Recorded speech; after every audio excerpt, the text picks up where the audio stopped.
یہ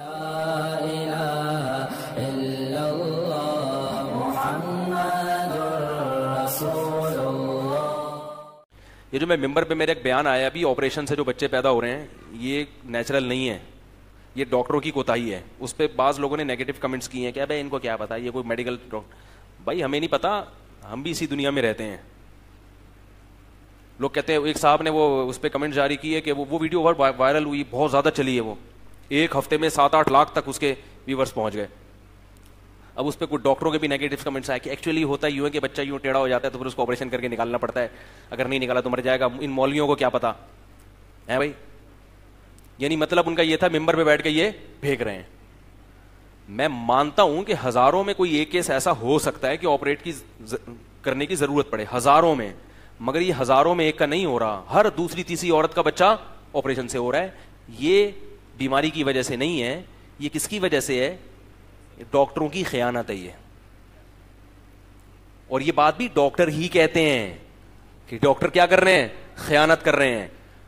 بات topic change ہو رہا ہے لیکن جلدی سے میں سمیٹ کے پھر اصل موضوع کی طرف آتا ہوں.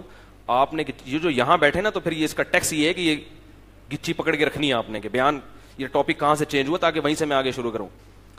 میرے پاس گائنی کی ڈاکٹرز کی کالز آتی ہیں. کالز یہ بتانے کے لیے نہیں آتی کہ یہ ہو رہا ہے، وہ یہ پوچھنے کے لیے کہ ہماری جاب حلال بھی ہے یا نہیں ہے. میں کہتا ہوں بھائی کیوں حلال نہیں ہے؟ کیوں؟ آپ کو کیا کہہ رہے؟ مسئلہ یہ ہے کہ جو ہاسپٹل ہے اس نے ہمیں ہدف دیا ہوتا ہے کہ اتنے پیسے آپ نے سال میں کما کے دینے ہیں، لہذا ہمیں پتا ہوتا ہے کہ ماں کو آپریشن کی ضرورت نہیں ہے، مگر ہم لکھ کے دے رہے ہوتے ہیں. یہ ڈاکٹروں کی گواہی. میں ڈاکٹروں کا نام نہیں لوں گا بھائی، نام تھوڑی لے سکتے ہیں ممبر پہ بیٹھ کے فلانی ڈاکٹر کا فون آیا، فلانی گائنی کی ڈاکٹر کا، یہ دیکھو اسے جا کے تصدیق کرا لو. تو کہے گی بھائی آپ ہمارا راز کیوں فاش کر رہے ہو؟ خود ڈاکٹرز کی کالز آتی ہیں کہ ہسپتال والے کیا کرتے ہیں؟ مجبور کرتے ہیں.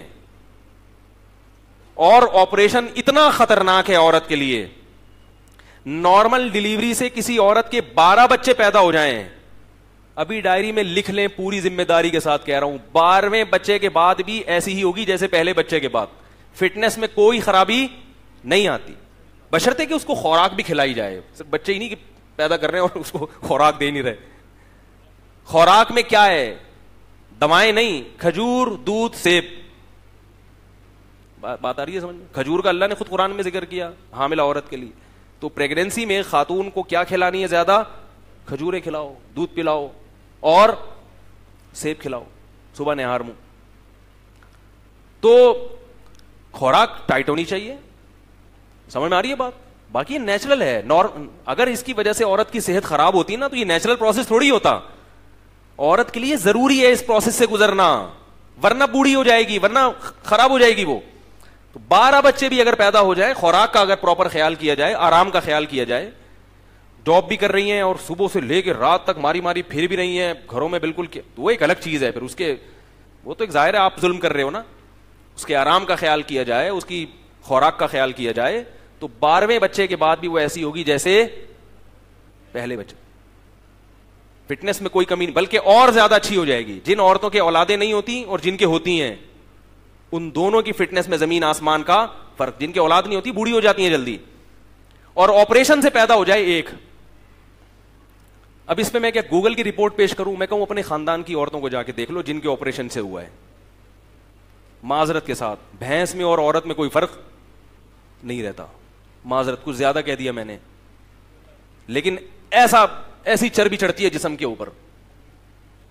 ڈاکٹر پیسے بنایا جا رہا ہے، لکھ لے بنایا جا رہا ہے. اس کو یہ بھی احساس نہیں ہے کہ میں کیا کروں. اور وہ جو اینٹی بایوٹک کھائے گی زخم کو پورا کرنے کے لیے، فوراً اس اینٹی بایوٹک کے اثرات عورت کی فیڈ میں جائیں گے، اور بچے کے پہلا جو گھونٹ اس کے پیٹ میں اترے گا نا، وہ آگمنٹن کا جائے گا. بھائی ماں جو کھاتی ہے دودھ میں فوراً اثرات آتے ہیں. بچہ پہلے دن سے اینٹی بایوٹک کھانا، بھائی آپریشن تو ماں کا ہوا ہے، بچے کو کیوں کھلا رہے ہو؟ اس لیے میرے بھائی اپنے آپ کو اس عذاب سے بچاؤ. اور ڈاکٹروں کو اللہ کا واسطہ کہ ڈاکٹر ایسا کرتی کیوں ہیں جو لیڈی ڈاکٹر ہیں؟ کیونکہ نیچرل پروسیس جو ہے نا 2 دن بھی لگ سکتے ہیں، 3 دن بھی لگ سکتے ہیں، 1 ہفتہ بھی لگ سکتا ہے. سمجھ رہے ہو؟ ڈاکٹر کے پاس اتنا ٹائم، کہہ رہے کیا بار بار پیشنٹ آیا، ابھی نہیں، جاؤ واپس، اگلے ہفتے واپس آنا یار. پھر 3-4 گھنٹے بھی لگ سکتے ہیں اس پروسیس میں. کہتے ہیں چھوڑو یار، اتنا ٹینشن لینے کی نہیں ہے. انہوں نے نمٹانے ہوتے ہیں. یہ بزنس بن چکا ہے، کاروبار بن چکا ہے. یہ انسانیت کی خدمت نہیں ہے. ہاں میں یہ نہیں کہتا کہ سارے ایک جیسے ہوتے ہیں, سارے کبھی بھی خراب نہیں ہوتے. یہ جو ڈاکٹر ہمیں ایسی چیزیں بتا رہے ہیں, ظاہر ہے یہ اچھے ہیں تبھی تو بتا رہے ہیں کہ یار یہ ممبر پہ بتاؤ لوگوں کو. کل ایک ڈاکٹر ہے, بہت ماہر ڈاکٹر ہے, میں اس کا نام نہیں بتاؤں گا کیونکہ نام بتانے پر پابندی ہے, انہوں نے بہت ملکوں کی ڈگری ہے ان کے پاس. انہوں نے بھی یہ بات بتائی کہ بہت کچھ کیا ہو رہا ہے, غلط ہو رہا ہے میڈیکل سائنس کی فیلڈ میں, اور ڈاکٹر اپنے پیسے بنانے. ایک اور بات آپ کو بتاؤں, یہ جو ڈاکٹر بات بات پہ ٹیسٹ لکھ کے دیتے ہیں, لیبارٹری والوں سے ان کے کھانچے. میرے یہاں تھوڑا سا گردن میں درد رہتا ہے, میں کیونکہ جب میں نے 8-10 سال پڑھا ہے نا تو گردن ایسے کر کے پڑھا ہے میں نے. اس کا مجھے نقصان کیا ہوا کہ میرے یہاں کبھی کبھار پین شروع ہوتا ہے. تو میں کل ایک فزیو تھراپی کے ایک بہت بڑے ڈاکٹر ہیں ان کے پاس چلا گیا, تو انہوں نے مجھے بتایا, انہوں نے کہا کہ درجنوں ڈگری ہیں ان ڈاکٹر کے پاس, کیونکہ مولوی نہیں ہے وہ, بلکہ مولویوں کے خلاف ہیں وہ. مجھے بیٹھ کے مفتیوں کے خلاف تقریر کرنا شروع کر دی. اب میں چپ کر کے, کیونکہ میری گردن کا مسئلہ تھا, ہم سن رہے ہیں اپنے خلاف, کہہ رہے ہیں ابے مولوی 2 نمبر, ابے یہ مولوی. میں نے کہا زیادہ بولا تو ایسا نہ کڑک کر کے کچھ کر دیں, ابھی تو فی الحال جیسے مردی ہیں بھائی آپ صحیح ہو. ان کو میں نے کہہ دیا جمعے کے بیان میں آئے کسی دن, ٹھیک ہے. تو انہوں نے بتایا کہ جو 50 لاکھ کی مشین ہے, اب یہ پرائیویٹ ہسپتالوں نے MRI کی مشینیں منگوا لی. اب جن کے سروائیکل پین ہوتا ہے, اب ان مشین والوں کو پتا ہے کہ 50 لاکھ کی مشین ہے, تو جب تک اس پہ لوگ ٹیسٹ نہیں کروائیں گے یہ ہمارا خرچہ پورا نہیں ہوگا. تو ڈاکٹروں سے انہوں نے کھانچے کھولے ہوئے, ذرا سا آپ کے کمر میں پین ہے MRI کروا لو, ڈاکٹر لکھ کے دے گا, اور پھر اس سے کھانچا بھی کھولا ہوا ہے کہ اتنے پیسے میرے اتنے تمہارے. اور مجھے اس کی تصدیق ایسے بھی ہوتی ہے کہ میرے پاس پرسوں سعودیہ سے کال آئی, یا سعودیہ سے پاکستان سے, انہوں نے کہا کہ میری کیا ارننگ جائز ہے. میں نے کہا کیوں؟ کہہ رہے میں ایک مشین پہ بیٹھتا ہوں, ایکس رے مشین ہے, اور میں لوگوں کے ایکس رے کرتا ہوں, تو ڈاکٹروں کی طرف سے پرچیاں آتی ہیں کہ اتنا ہمارا ہے, اس میں اتنا کس کا ہے, ہمارا ہے. تو کیا میرے لیے ڈاکٹر کو یہ پیسے دینا جائز ہے؟ میں نے کہا آپ کے لیے جائز ہو یا نہ ہو, ڈاکٹر کے لیے لینا بہرحال حرام ہے. مریض اس کے پاس اس لیے نہیں آیا کہ آپ وہاں سے اپنے الگ سے کھانچے کھول کے رکھیں. تو یہ آپ کی میڈیکل سائنس کی فیلڈ میں ہو رہا ہے, جو کہ ہو رہا ہے. اس لیے اللہ کا واسطہ حتی الامکان اپنے آپ کو ڈاکٹروں سے بولو بھائی بچاؤ. تمام دوائیں بچوں کی پہنچ سے, تمام ڈاکٹر بچوں کی پہنچ سے دور رکھو.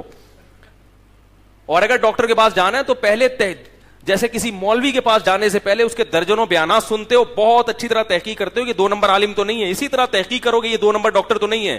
اور یہ بھی آپ کو بتا دوں, جو 2 نمبر ہوتا ہے اکثر اس کے پاس رش زیادہ ہوتا ہے, اکثر 100% ایسا نہیں ہے, اچھے لوگوں کے پاس بھی ہوتا ہے, لیکن اکثر 2 نمبروں کے پاس رش زیادہ ہوتا ہے. اچھے لوگ پبلک کو سمجھ, مثال کے طور پر آپ کو سروائیکل پین ہو رہا ہے, آپ گئے ڈاکٹر کے پاس, ڈاکٹر صاحب میں ایکس رے کروا لوں, نہیں کوئی ضرورت نہیں ہے بھائی, یوں یوں یوں کرو ٹھیک ہو جائے گا. کہیں یہ کوئی ڈاکٹر ہے؟ آپ کیا کہو گے یہ کوئی ڈاکٹر ہے؟ ڈاکٹر صاحب کو اس کو کوئی دوا کی ضرورت نہیں ہے بھائی, اس طرح گرم کر کے اس طرح تو نہیں, یعنی تھوڑا سا سکائی کر لیا کرو. آپ کہیں ڈاکٹر نہ کوئی پرچہ لکھ کے دیا, نہ کوئی بڑی بھرکم فیس 20 روپے لی اور مشورے کے وہ بھی, اور میں ویسے جیسا گیا تھا ویسے ہی آ رہا ہوں, نہ کوئی پرچی نہیں میرے پاس, ایسے ایسے تو میں ویسے بھی کر لوں. بھائی پرابلم ہی یہ ہے کہ آپ کمپیوٹر پہ یوں کر کے بیٹھے رہتے ہیں. تو ڈاکٹر نے بالکل صحیح مشورہ دیا, یار تھوڑا سا ہلو جلو, ایکسرسائز کرو. تو ایسے ڈاکٹر کے پاس رش نہیں. میری بچی بیمار تھی تو میں ایک چائلڈ اسپیشلسٹ کے پاس لے گیا اس کو. چائلڈ اسپیشلسٹ نے ایک کچھ تو دوائیں لکھ کے دیں اور کچھ ٹیسٹ لکھ کے دے دیے. ہمارے ایک بڑے اچھے خاندانی ڈاکٹر ہیں, میں ان کے پاس گیا, وہ چائلڈ اسپیشلسٹ نہیں ہے, میں ان کے پاس گیا, میں نے کہا یہ ڈاکٹر صاحب نے یہ لکھ کے دیا یہ ٹیسٹ. انہوں نے کہا اس ٹیسٹ کی کوئی ضرورت نہیں ہے. میں نے کہا کیوں؟ انہوں نے کہا کہ اس ٹیسٹ کی وجہ سے اگر یہ بیماری نکل آئی نا کہ یہ بچے میں بیماری ہے, تو بھی یہی دوائیں ہیں جو ڈاکٹر نے لکھ کے دی ہیں, اور اگر یہ ٹریس یہ پتہ چلتا ہے بیماری نہیں ہے پھر بھی دوائی یہی کھلانی پڑے گی. میں نے کہا لو بھائی خام کھا کے ٹیسٹ. اور وہ ڈاکٹر بھی ماشاءاللہ باشرہ تھے, داڑھی بھی تھی ان کی. کیا کریں آدمی, کہاں جائے یار, نہ داڑھی والے پر اعتماد کر سکتا ہے نہ ٹوپی والے پر. جو ٹوپی پہنی ہے وہی آپ کو پہنا دیتا ہے. وہ ٹوپی پہنی بھی اس لیے کہ بوقت ضرورت وہ ٹوپی کسی کو پہنا سکے. خیر اس لیے یہ اتنا زیادہ وہ نہ کریں, میں بات کر رہا ہوں تو کچھ اس کے پیچھے لاجک ہے. اب سوال پیدا ہوتا ہے, لوگ کہتے ہیں ڈاکٹر آپریشن تو کرتے ہیں, ہم کیا کریں؟ ظاہر ہے ڈاکٹر آپ کے جذبات سے, سب نہیں, بار بار بتا رہا ہوں, اچھے لوگ بھی ہیں, وہ ہسپتال والے جب کرتے ہیں تو کیا کریں. تو ایک میری تجویز ہے, کوئی اسلام نہیں ہے کہ آپ اس کو پتھر پہ لکیر سمجھ کے بالکل آپ اس کو پکڑ لیں مضبوطی سے. تو ایک تجویز ہے جس میں آپ 100 دفعہ مجھ سے اختلاف بھی کر سکتے ہیں. قرآن و سنت نہیں بیان کر رہا, میرا ایک تجربہ ہے جو صحیح بھی ہو سکتا ہے, غلط بھی ہو سکتا ہے. اپنی ذمہ داری پر اگر یہ تجربہ کرنا چاہیں تو کر سکتے ہیں. وہ یہ کہ کسی ہاسپٹل میں رجسٹریشن کروا دیں, صحیح ہے, تاکہ عین وقت پر اگر کوئی خدا نخواستہ کوئی مسئلہ ہو گیا, جیسے کہ اس کا امکان بہرحال ہوتا ہے, ہزاروں میں کوئی ایک چانس اس کا بھی ہوتا ہے کیس بگڑ جائے, تو اگر عین وقت پہ کیس بگڑا تو ڈاکٹر پھر ہسپتال والے لیتے نہیں ہیں. اور کسی دیسی جو دائیاں ہوتی ہیں نا, ان سے رابطہ رکھیں. نہیں یاری بات, جو دائیاں ہوتی ہیں ہر محلے میں, کہیں غریب آبادیوں میں ہوتی ہیں دائیاں, مشہور ہوں گی, اس دائی سے کانٹیکٹ کریں کہ بھائی ہم تمہیں پیسے دے دیں گے, ہم چاہتے ہیں نارمل ڈلیوری ہو. وہ دائیاں بڑی ماہر ہوتی ہیں گاؤں دیہاتوں کی, اور یہاں کراچی میں بھی بہت ہیں. وہ دائیاں آپ کو بغیر ایکس رے کے چیک کر کے بتا دیں گی کہ مسئلہ کیا ہے, نارمل ہے, اب نارمل ہے, صحیح ہے نا. تو بہت آرام سے حساب کتاب ہو جاتا ہے, کچھ بھی نہیں ہوتا. یہ کوئی یہ نیچرل ہے, یہ کوئی بیماری نہیں ہے جس میں ہم ڈاکٹروں کو دکھائیں. یہ تو اگر کسی کو پریگنینسی نہیں ہو رہی تو یہ بیماری ہے, اس میں ڈاکٹر کے پاس جائیں. حمل ٹھہر جانا, بچے کا ہونا, یہ نیچرل ہے.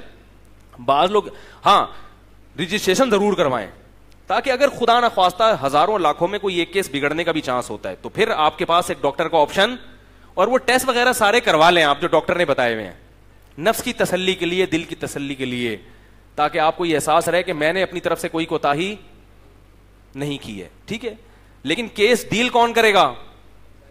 دائی.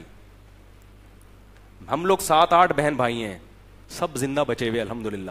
ایک کا بچپن میں انتقال ہوا تھا, تو ہم سب گھر میں پیدا ہوئے ہیں, گھر میں پیدا ہوئے ہیں ہم سب.